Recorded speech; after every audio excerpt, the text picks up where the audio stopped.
Go to my website right now and download my free course on alternate picking mastery. It contains 5 essential exercises that will take you to alternate picking mastery faster than you can imagine. And then I've included my method of how to lay out a practice plan in just 1 to 2 minutes that will absolutely boost your results like nothing you ever tried before. So go download it right now. It's free.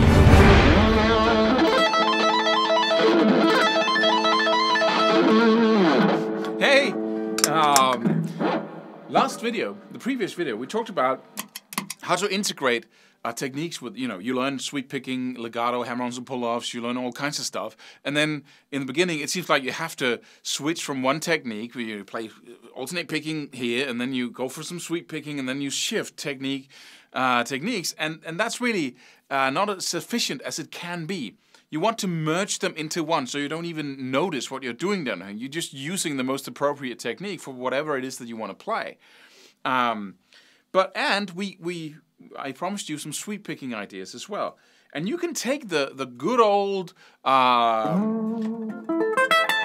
shape here where we play an A minor triad in the 12th fret. You have the A string, you have the 12th, you have the 15th fret on the A string. So you have two notes on that string, and then you have notes in the 14th fret on the D string and the 14th fret on the G string. You play that with the 3rd finger, both of them, 13th fret B string and 12th fret high E string, and then you reach for the 17th fret with your, so you have two with your pinky. You have two notes on the 1st string and 2 notes on the line, right? And then we're going to use that to go from sweep picking, using a little legato and tapping. So what you want to play is basically play the arpeggio. And what you do is you start on the bottom note. You can hammer on the 2nd note. So you pick it, 1st note with a downstroke. Then you sweep from the 14th fret D string, 14th fret G string, 13th B, 12th high E, and then you hammer on in the 17th fret and pull off and hammer on again. And that hammer-oning and pulling offing is just what gives you time to reach for that 3rd of this arpeggio, 17, 18, 19, 20th in the 20th fret, right? So I go, right? Try to see if you can follow me here.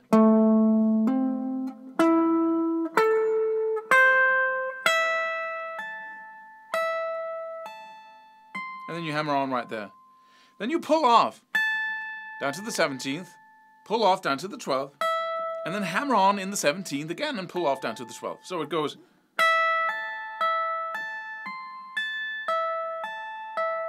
You play that again. So you hit this note the 1st time on the high E string, hammer on to the 17th, pull off, hammer on again in the 17th, tap, 20th, pull off all the way down, and hammer on in the 17th again. So there's a lot of hammer on and pull offs in the 17th fret. Let me play that slowly for you.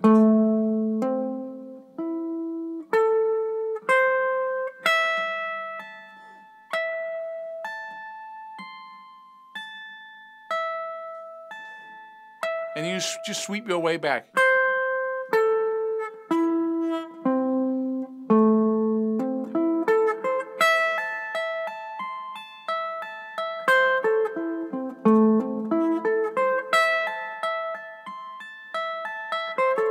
And if you need taps for this, just forget about it. Just really listen, right? It's not close up enough. I can't. Listen and focus. Take each note, stop the video, go back and forth. That really develops your ear and your ability to know what goes on in the music. Taps, well, is this the easy way out? Sometimes that's really convenient, right? If you have to learn a lot of stuff. But sometimes you just want to challenge yourself and say, what is he playing again? Was it?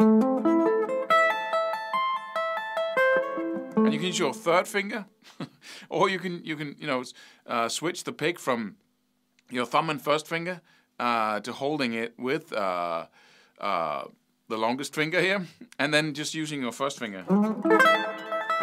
And you can also tap the 19th fret to get that 9th. Right? So.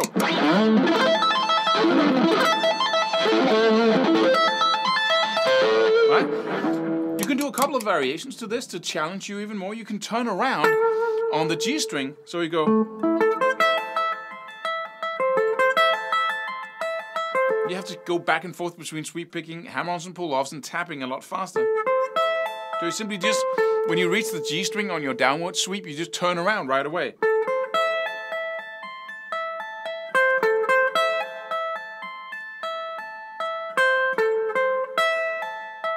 Right? Right? You can also go. You can stay up here. Alternate between the 9th and the 3rd. The 20th and the 19th fret. So you can go.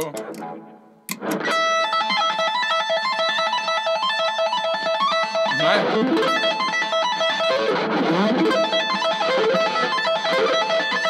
And you have to go back and forth with your hand. And the only way to learn this is doing it slow with the metronome, then taking it to the TV.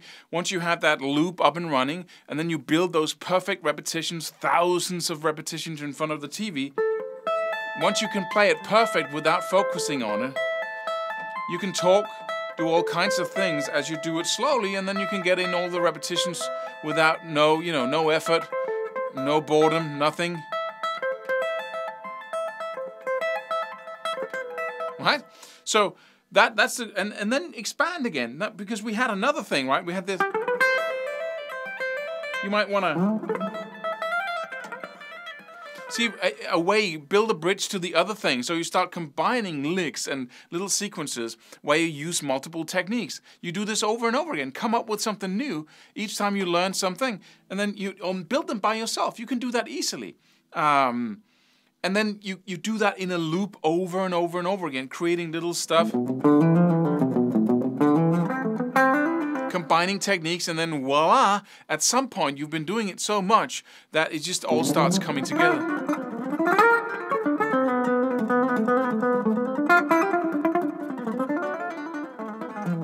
Right? And then suddenly you can go back and forth between, you have all these little bridges of going back and forth between different techniques.